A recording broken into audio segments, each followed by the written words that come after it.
Welcome everyone. Glad to have you here today.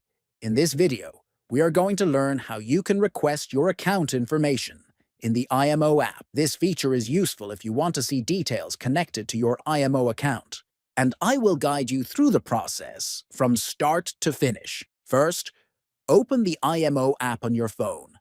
Next, tap on the profile icon located at the top left. Then select the Settings option from the menu. After entering Settings, tap on Chat. After that, you will see an option called Request Account Info. Tap on it to proceed. Finally, you will need to click on Request. Once you do this, your report will be prepared and available for download within 3 days directly inside the app. It is a simple process that allows you to access your data whenever you need it. If you found this video helpful, make sure to subscribe to the channel, like the video, and share it with others.